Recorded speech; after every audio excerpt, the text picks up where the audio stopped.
السلام علیکم لسنرز، آئیے ڈاکٹر ساجد امجد کی ایک نئی کہانی سنتے ہیں جس کا عنوان ہے ملالہ تمنا۔ تو آئیے شروع کرتے ہیں۔ میں سیاح نہیں ہوں، لیکن سیاحت میرا مقدر ہے، اس لیے نہیں کہ پرانی عمارتوں میں نئی معنویت تلاش کرنا میرا مشغلہ ہے۔ کھنڈرات کی خاک چھاننا بھی مجھے پسند نہیں، میں تو کسی اور ہی چمک کا مشتاق ہوں۔ اس چمک نے مجھے چمکایا بھی ہے اور پتھرا بھی دیا ہے۔ چمک تو میرے چہرے کی سرخی اور بے شکن کپڑوں سے ظاہر ہے، البتہ دل پتھر کا ہو گیا ہے۔ میں چور ہوں، لیکن مجھے چور نہیں کہا جا سکتا، اس لیے کہ مجھے جو کچھ چرانا ہوتا ہے لوگ خود مجھے لا کر دیتے ہیں۔ میں ان کی نظر بچا کر نہیں چراتا، اپنی اصلیت چھپا کر۔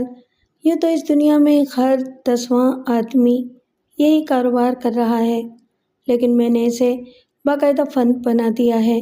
میں جس گروہ کا فرد ہوں، اس کے دفاتر دنیا کے ہر ملک میں ہیں، اس لیے میں اس چھوٹی سی عمر میں پوری دنیا گھوم چکا ہوں۔ میں پڑھا لکھا نہیں، لیکن کئی زبانیں اہل زبان کی طرح بول سکتا ہوں، اس لیے جس ملک میں جاتا ہوں کامیاب ہوتا ہوں۔ عام لوگ تو درکنار، میں نے کئی صاحبان اقتدار تک کو لوٹ لیا ہے، اور اس خوش دلی سے کہ ان کا مہمان بھی بنا رہا۔ خوبصورت لڑکیوں کے دل میں گھر کرنا اور پھر ان کی دولت پر قبضہ جما لینا میرا سب سے محبوب مشغلہ ہے۔ میں اب تک کئی جعلی شادیاں کر کے کئی دولت مند گھرانوں تک رسائی حاصل کر چکا ہوں۔ یہ کاروبار اتنا نازک ہے کہ میں زیادہ دن تک ایک جگہ رہ نہیں سکتا۔ لوگ مجھے ڈھونڈتے رہ جاتے ہیں اور میں کسی اور ملک کی طرف پرواز کر جاتا ہوں۔ پچھلے دنوں میرا رزق مجھے پاکستان کے شہر کراچی کھینچ لایا۔ میرا تعلق کبھی اس شہر سے تھا، میرا بچپن اسی شہر میں گزرا تھا، لیکن اب برسوں بعد میں نے اس ہوا میں سانس لی تھی۔ اس زمین پر قدم رکھتے ہی میرے وجود میں زلزلہ ہو گیا تھا۔ مجھے اس ہوا میں نہ جانے کیا بات محسوس ہوئی تھی کہ مجھے اپنے پیشے سے پہلی مرتبہ نفرت محسوس ہوئی۔ میں کیا تھا اور کیا بن گیا ہوں؟ یہ سوال پہلی مرتبہ میرے دل میں آیا تھا۔ میرے بچپن کا زمانہ نہایت سنگین حالت میں اسی شہر کی سڑکوں پر گزرا تھا جسے کراچی کہتے ہیں۔ ایسا نہیں تھا کہ مجھے کسی سڑک نے جنم دیا ہو۔ میری ماں بھی تھی اور باپ بھی، اور 2 بڑے بہن بھائی بھی۔ ہم سب ایک بڑی سی کوٹھی میں رہا کرتے تھے۔ میرے والد اس شہر کے بہت بڑے بزنس مین تھے۔ زندگی ہوا کے نرم جھونکوں کے ساتھ چل رہی تھی کہ اچانک طوفان آ گیا۔ میرے چچا نے ابتدا میں کچھ رقم میرے باپ کے کاروبار میں لگائی تھی۔ اس رقم کے عوض وہ لاکھوں روپیہ وصول کر چکے تھے، لیکن ان کے تقاضے ختم ہونے میں نہ آتے تھے۔ میں نے اکثر چھپ چھپ کر اپنے باپ کی باتیں سنی تھیں جو وہ میری ماں سے کیا کرتے تھے۔ بچپن میں سنی ہوئی باتوں کا ایک ایک لفظ آج بھی مجھے یاد ہے۔ ارشد علی کے تقاضوں نے مجھے پاگل کر دیا ہے، میرے والد کہتے۔ اب کیا ہو گیا؟ میری والدہ سوال کرتی۔ ہونا کیا ہے؟ جب جی چاہتا ہے منہ اٹھا کر چلا آتا ہے، کہتا ہے کہ اس کی مٹھی گرم کرتا رہوں۔ آپ ہی نے اس کی عادتیں خراب کی ہیں، ایک مرتبہ سختی سے منع کر دو، ہمت ٹوٹ جائے گی اس کی۔ یہ سب اتنا آسان ہوتا تو مجھے اپنی دولت میں آگ لگانے کا شوق نہیں تھا۔ آپ کو حجاب آتا ہے تو میں جھاڑ پلا دوں؟ وہ تو میں بھی کر سکتا ہوں، مگر تم اسے جانتی ہو، شہر کے چھٹے ہوئے بدماشوں سے اس کی دوستی ہے۔ وہ خود بھی اتنا اندھا ہو چکا ہے کہ رشتے کی پرواہ نہیں کرے گا، اس کے تیور یہی بتاتے ہیں۔ تو پھر کرتے رہو، فرمائشیں پوری۔ کر تو رہا ہوں، مگر اب یہ فرمائشیں میرے بچوں کا حق ماننے لگی ہیں۔ تو پھر ماتم کرنے کے بجائے کچھ کیجئے۔ کچھ نہیں کر سکتے تو تمام کاروبار اس کے حوالے کر کے ہمیں کسی سڑک پر لے کر بیٹھ جائیے، میری ماں تنگ آ کر کہتی۔ پھر دونوں جانب خاموشی پھیل جاتی، گہری محیب خاموشی۔ ایک دن میرے والد سخت گھبرائے ہوئے گھر میں داخل ہوئے۔ آتے ہی انہوں نے اپنی گھبراہٹ لفظوں میں انڈیل دی۔ آج میں نے تمہارے مشورے پر عمل کیا، ارشد کو میں نے صاف جواب دے دیا۔ لیکن معلوم ہے کیا ہوا؟ اللہ خیر کرے، کیا ہوا؟ ماں نے گھبرا کر پوچھا۔ صاحب بہادر دھمکی دے کر گئے ہیں۔ کیسی دھمکی؟ کہہ کر گیا ہے کہ وہ ہم میں سے کسی کو زندہ نہیں چھوڑے گا، اور یہ کہ جس دولت پر ہمیں ناز ہے اب ہمارے پاس نہیں رہے گی۔ انہوں نے کہا تھا، اور پھر جیسے انہیں خیال آ گیا کہ وہ بڑے بازار میں کسی کو گالیاں دے رہے ہیں۔ چلو بچوں، تم اپنے کمرے میں جاؤ، میں تمہاری امی سے کچھ بات کروں گا۔ وہ ضروری بات کیا تھی یہ تو خبر نہیں۔ ہاں یہ ہوا کہ 2 نئے گارڈ کوٹھی کی حفاظت کے لیے نوکر رکھ لیے گئے اور بظاہر اطمینان کے دروازے مقفل ہو گئے۔ پھر ایک دن کے دروازے چوپٹ کھل گئے۔ اف خدا، وہ کیسی رات تھی! سب لوگ اپنے اپنے کمروں میں تھے۔ میں اپنے بڑے بھائی کے ساتھ اپنے کمرے میں تھا۔ نہ جانے کتنی رات بیت گئی تھی کہ کسی نے زور زور سے دروازہ پیٹا۔ یہ اس گھر میں انوکھا واقعہ تھا، ورنہ ہر کمرے میں انٹرکام موجود تھا۔ اگر کبھی ضرورت پڑتی تھی تو انٹرکام پر اطلاع دی جاتی تھی۔ ہم دونوں بھائی جاگ گئے اور ایک دوسرے کا منہ تکنے لگے۔ کسی انجانے خوف سے ہم دونوں سہم گئے۔ دروازے پر کسی نے پھر لاتیں برسائیں۔ میں روکتا رہ گیا، مگر بڑے بھائی نے دروازہ کھول دیا۔ کسی نے اسے باہر کھینچ لیا اور پھر ایک چیخ بلند ہوئی۔ اب سمجھنے کے لیے کچھ نہیں رہ گیا تھا۔ میں اپنے بستر سے کودا اور بیڈ کے نیچے گھس گیا۔ میں سانس روکے بیڈ کے نیچے چھپا ہوا تھا کہ کچھ لوگ اندر داخل ہوئے۔ انہیں شک تھا کہ کوئی اور بھی اندر ہے۔ انہوں نے آتے ہی کمرے کی تلاشی لینی شروع کر دی۔ میں نے اپنے چاچا کی آواز کو پہچان لیا تھا۔ وہ اپنے ساتھیوں کو ہدایات دے رہا تھا۔ میری قسمت اچھی تھی کہ ان میں سے کسی نے بھی بیڈ کے نیچے جھانک کر نہیں دیکھا۔ چند چیزوں کی تلاشی لینے اور کمرے کی چیزوں کو بے ترتیب کرنے کے بعد وہ سب کے سب واپس چلے گئے۔ ابھی تک میرے وہم و گمان میں بھی نہیں تھا کہ کیا حادثہ گزر گیا ہے۔ میں چاچا کی آواز پر چونکا ضرور تھا، لیکن یہی سمجھ رہا تھا کہ وہ چوری کی نیت سے کمرے میں آیا ہوگا۔ میں سہما ہوا تھا، لیکن میں نے طے کر لیا تھا کہ صبح ہوتے ہی دوڑتا ہوا امی ابو کے کمرے میں جاؤں گا اور چاچا کی شکایت کروں گا۔ پوری کوٹھی میں قبرستان کا سناٹا اور قبر کی طرح اندھیرا چھایا ہوا تھا۔ یہ اندھیرا مجھے اس وقت محسوس ہوا تھا جب میرے کچھ ہوش بحال ہوئے تھے۔ اس کا مطلب ہے کہ چوروں نے پورے گھر کا فیوز اڑا دیا ہے۔ کوئی بات نہیں، مجھے معلوم ہے کہ میری ٹارچ کہاں رکھی ہے۔ ذرا خطرہ ٹلنے دو، پھر یہاں سے نکلتا ہوں، میں نے دل ہی دل میں سوچا تھا اور بیڈ کے نیچے دبکا پڑا رہا۔ جب میرے خیال میں خطرہ ٹل گیا تو ڈرتے ڈرتے بیڈ کے نیچے سے نکلا، اندازے سے قدم رکھتے ہوئے وارڈروب تک گیا جہاں میری ٹارچ رکھی ہوئی تھی۔ میں نے ٹارچ روشن کی، مگر میں حیران تھا کہ یہ سب کچھ میں ہی کر رہا ہوں۔ نوکروں کو کیا ہوا؟ چور اندر گھس آئے، گارڈ نے انہیں روکا کیوں نہیں؟ کوٹھی میں اتنی خاموشی کیوں ہے؟ میں نے ٹارچ کا رخ دروازے کی جانب کر دیا۔ روشنی کی ایک لکیر دروازے کے باہر تک کھنچ گئی۔ اس روشنی کے سہارے میں نے دروازے سے باہر قدم رکھا۔ میرے بھائی کی لاش دروازے سے کچھ فاصلے پر پڑی تھی۔ میں نے گھبرا کر اپنے باپ کو آوازیں دیں اور بھاگتا ہوا ان کے بیڈ روم میں گھس گیا۔ میں بے ہوش ہوتے ہوتے بچا۔ میری ماں خون میں لت پت بے ہوش پڑی تھی۔ اسے کسی تیز دھار ہتھیار سے ذبح کیا گیا تھا۔ بستر پر میرے والد مرے پڑے تھے۔ میں اب کس کو مدد کے لیے پکارتا؟ میری پکار سننے والے بے حس و حرکت پڑے تھے۔ میرے کانوں میں اپنے والد کی آواز گونجنے لگی۔ انہوں نے آج دن ہی میں کہا تھا، وہ کہہ کر گیا ہے کہ وہ ہم میں سے کسی کو زندہ نہیں چھوڑے گا۔ تو یہ سب چاچا نے کیا ہے، میں نے سوچا تھا۔ مجھے اپنی بہن کی یاد آئی۔ میں اس کے کمرے میں گیا۔ اس کا بھی وہی حشر ہوا تھا جو سب کا ہو چکا تھا۔ میں باہر کی طرف بھاگا۔ حفاظت کے ذمہ دار غائب تھے۔ صبح نمودار ہونے کو تھی۔ ہلکا ہلکا اجالا پھیلنے لگا تھا۔ بے پناہ خوف سے میرا جسم کانپنے لگا۔ شاید ان میں سے اب بھی کوئی گھر میں موجود ہو۔ اب تو اندھیرا بھی ساتھ چھوڑنے لگا ہے، اب میں کہاں چھپوں گا؟ میرے دل میں یہی آیا کہ موت سے زندگی کی طرف اس گھر سے کہیں دور بھاگا جائے، اور میں بھاگ گیا۔ گھر سے بھاگنے کے بعد جو کچھ مجھ پر گزری تھی، میں اسے بھولا نہیں تھا۔ زمانے کی ایک ایک ٹھوکر کا حساب میرے دل پر لکھا ہوا تھا۔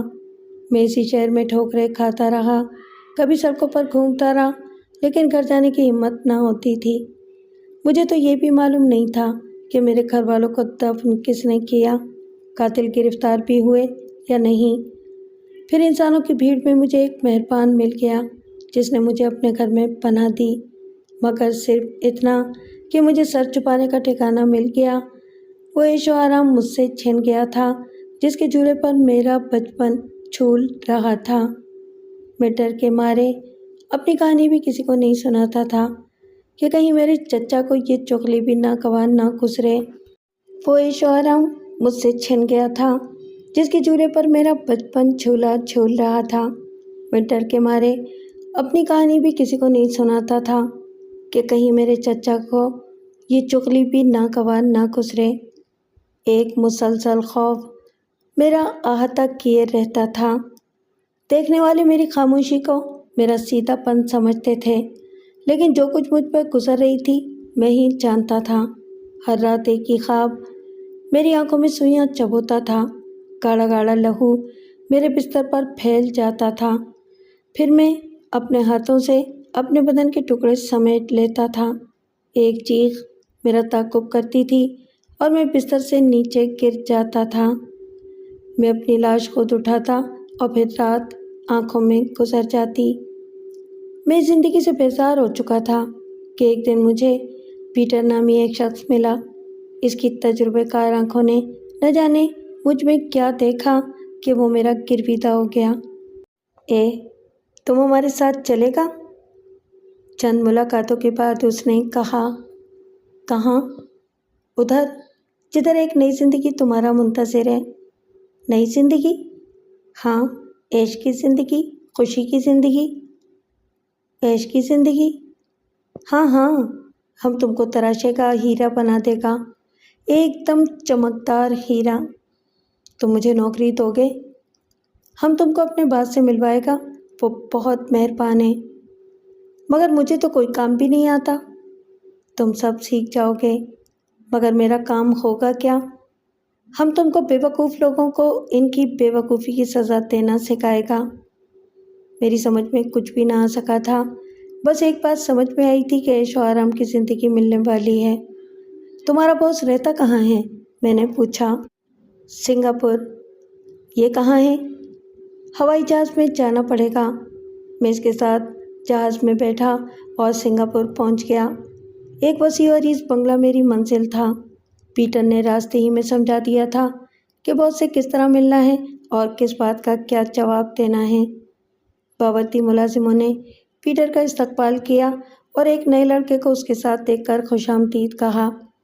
میں بہت اچھے گھر میں پلا بڑھا تھا، ابھی اچھے دنوں کی بہت سی یادیں میرے ذہن میں تازہ تھیں، لیکن ایسا حسین ماحول میں نے اس سے پہلے نہیں دیکھا تھا۔ غالیچوں کی نرمی سے اپنے پاؤں مس کرتا ہوا میں پیٹر کے ساتھ چلتا رہا، چھت پر لگے فانوسوں کو تکتا ہوا، ایک وسیع رہداری کو طے کرتا ہوا میں ایک حال نما کمرے میں پہنچ گیا۔ تم یہاں بیٹھو، ہم باس سے بات کرتا ہے، پیٹر نے کہا اور ایک دروازے میں داخل ہو گیا۔ میں کچھ دیر پیٹر کو جاتا ہوا دیکھتا رہا اور پھر صوفے پر بیٹھ گیا۔ میں کمرے میں تنہا تھا، لیکن صوفے پر بیٹھتے ہی کئی ملازم ہاتھ باندھ کر میرے سامنے آ گئے۔ کیا پیو گے؟ پانی، میں نے ذرا دیر توقف کے بعد کہا اور پانی آ گیا۔ چائے یا کافی؟ ایک ملازم نے پوچھا۔ کافی ٹھیک رہے گی، جو حکم۔ کافی آ گئی اور میں چسکی چسکی کر کے تشنگی بجھانے لگا۔ کافی ابھی ختم بھی نہیں ہوئی تھی کہ پیٹر واپس آ گیا۔ باس موجود ہیں اور تمہیں خوش آمدید کہتے ہیں، اب تم جلدی سے غسل کر لو، سوٹ کیس میں کپڑے موجود ہیں، انہیں پہن کر تیار ہو جاؤ تو پھر تمہاری ملاقات باس سے کرائی جائے۔ ابھی میں صوفے سے اٹھا بھی نہیں تھا کہ ملازموں نے سوٹ کیس سے کپڑوں کا ایک جوڑا نکال لیا۔ ابھی استری ہو جاتی ہے، آپ جب تک غسل فرمائیں۔ ایک ملازم مجھے باتھ روم کی طرف لے گیا۔ میں ابھی غسل سے فارغ ہی ہوا تھا کہ میرے کپڑے آ گئے۔ مجھے ایسا محسوس ہو رہا تھا جیسے جادو کے گھر میں آ گیا ہوں۔ نوکروں کو تو میں اپنے گھر میں بھی دیکھ چکا تھا، لیکن یہ نوکر ایسا لگتا تھا دل کا حال جانتے تھے۔ میں غسل سے فارغ ہوا اور پیٹر کے ساتھ باس کے پاس پہنچ گیا۔ میں نے پیٹر کی ہدایت کے مطابق باس کے ہاتھ کو بوسہ دیا اور ہاتھ باندھ کر ایک طرف کھڑا ہو گیا۔ پیٹر، ہم تمہاری آنکھ کا قائل ہوا، تم کو واقعی ہیرے کا پہچان ہے۔ یہ لڑکا خاندانی ہے اور خاندانی آدمی یہ کاروبار کر سکتا ہے۔ تم اسے اپنے ساتھ رکھو اور تربیت دو۔ اس دن کے بعد سے میری سیاحت شروع ہو گئی۔ میں پیٹر کا سایہ بن کر ہر سرزمین پر اترتا رہا۔ پیٹر کی تربیت نے میری زبان میں ایسا جادو بھر دیا تھا کہ جسے ابلیس نہیں بہکا سکتا تھا، اسے میرا راز سے ہٹا دیتا تھا۔ مجھ پر غضب کی جوانی آئی تھی۔ مردانہ وجاہت مجھ پر ختم تھی۔ مردانہ حسن کے جتنے تقاضے ہوتے ہیں مجھ تک پہنچ کر ختم ہو گئے تھے۔ میں ذہانت کے حسن سے بھی سرفراز تھا۔ یہ سب خوبیاں ایسی تھیں جو ایک اچھے دھوکے باز میں ہونی چاہیے۔ اچھے میری شخصیت کے روپ میں آ جاتے تھے۔ خاص طور پر دولت مند عورتیں تو مجھ پر ایسی فریفتہ ہوتی تھیں کہ میرے اشاروں پر ناچتی تھیں۔ میں انہیں بھی لوٹتا تھا اور ان کے ذریعے بڑے بڑے گھرانوں تک میری رسائی ہو جایا کرتی تھی۔ میں نے لاکھوں ڈالر کمائے اور باس کا اعتماد خرید لیا۔ کراچی کے ایک ہوٹل میں جواہرات کی نمائش ہو رہی تھی۔ دنیا بھر کے تاجروں کو اس نمائش میں شریک ہونا تھا۔ مجھے ایک تاجر کا روپ دھار کر اس نمائش میں جانا تھا اور ان تاجروں کو بے وقوف بنا کر اپنے نقلی ہیروں سے ان تاجروں کے اصلی ہیروں کو تبدیل کرنا تھا۔ یہ ایک بہت بڑی ڈیل تھی۔ میں کامیاب ہو جاتا تو کروڑوں کی دولت ہاتھ لگتی۔ کراچی پہنچنے کے بعد مجھے معلوم ہوا کہ یہاں کے سیاسی حالات کی وجہ سے نمائش ملتوی ہو گئی ہے۔ اب مجھے کوئی اور دروازہ دیکھنا تھا۔ کسی اور دروازے تک پہنچنے کے لیے مجھے کچھ وقت چاہیے تھا تاکہ میں سوچ سکوں کہ اب مجھے کیا کرنا ہے۔ چھوٹے موٹے ہاتھ مارنا میری شان کے خلاف تھا اور کسی بڑی واردات کے لیے بڑی احتیاط کی ضرورت ہوتی ہے۔ مجھے باقاعدہ پلاننگ کرنی تھی۔ بہت سوچ سمجھ کر کسی مورچے کا انتخاب کرنا تھا۔ اس کام کے لیے فرصت اور ذہنی یکسوئی کی ضرورت تھی۔ میرا خیال یہ تھا کہ فرصت تو بہت تھی، لیکن مجھے یہ اندازہ نہیں تھا کہ شہر میں پہنچنے کے بعد مجھے کن ذہنی کیفیات سے دوچار ہونا پڑے گا۔ میں آج صبح سے بیٹھا ماضی کی راہ کرید رہا تھا۔ ہر واقعہ فلم کی طرح میرے ذہن کے پردے پر نمودار ہو رہا تھا۔ بار بار سین بدل رہے تھے، بار بار میں اداس ہو جاتا تھا۔ کمرے میں اندھیرا پھیلنے لگا۔ میں یادوں کے بھنور میں اتنا گم تھا کہ بلب جلانا بھول گیا تھا۔ میرا ملازم کئی مرتبہ کمرے میں آیا، لیکن مجھے مصروف دیکھ کر ہر مرتبہ واپس چلا گیا۔ میں بے دلی سے اٹھا، کھڑکیوں سے پردے ہٹائے، فانوس روشن کیا اور سگریٹ جلا کر ہلکے ہلکے کش لینے لگا۔ یہ برسوں کی یادیں لمحوں میں دوہرا کر میرا ذہن پھوڑے کی طرح دکھ رہا تھا۔ میں نے جلا سگریٹ ایش ٹرے میں مسلا اور باہر جانے کی تیاری کرنے لگا۔ گھر سے نکلا اور ہالیڈے ان پہنچ گیا۔ میں پہلی مرتبہ اس ہوٹل میں آیا تھا۔ مجھے احساس تھا کہ میں پاکستان میں ہوں، لیکن یہاں قدم رکھتے ہی میری یہ غلط فہمی دور ہو گئی تھی۔ ہر بڑے شہر کی مخصوص جگہوں کا مخصوص ماحول ہوتا ہے۔ میں پچھلے 2 دنوں سے جن علاقوں بازاروں میں گھوم پھر رہا تھا، ان کے رنگ کچھ اور تھے اور اس وقت جہاں کھڑا تھا اس کی شان کچھ اور تھی۔ پورا ماحول نارنجی روشنی سے غسل کر رہا تھا۔ تعقب کرنے والی آنکھوں سے بے نیاز جوڑے ہاتھوں میں ہاتھ ڈالے سیڑھیاں چڑھ رہے تھے۔ غالیچوں سے ڈھکی سیڑھیاں طے کر کے میں بھی اوپر پہنچ گیا۔ ہلکے سروں میں مغربی دھنیں میرا استقبال کر رہی تھیں۔ کاؤنٹر پر کھڑی ایک خوبصورت لڑکی نے سرائی دار گردن کی جنبش سے مجھے ویلکم کہا۔ میں نے اپنی عادت کے مطابق اس لڑکی پر توجہ دیے بغیر قدم آگے بڑھا دیے۔ کئی نگاہیں میرے شاندار وقار کو سلام کرنے کے لیے اٹھیں اور جھک گئیں۔ اس وقت ڈنر کا موقع تھا۔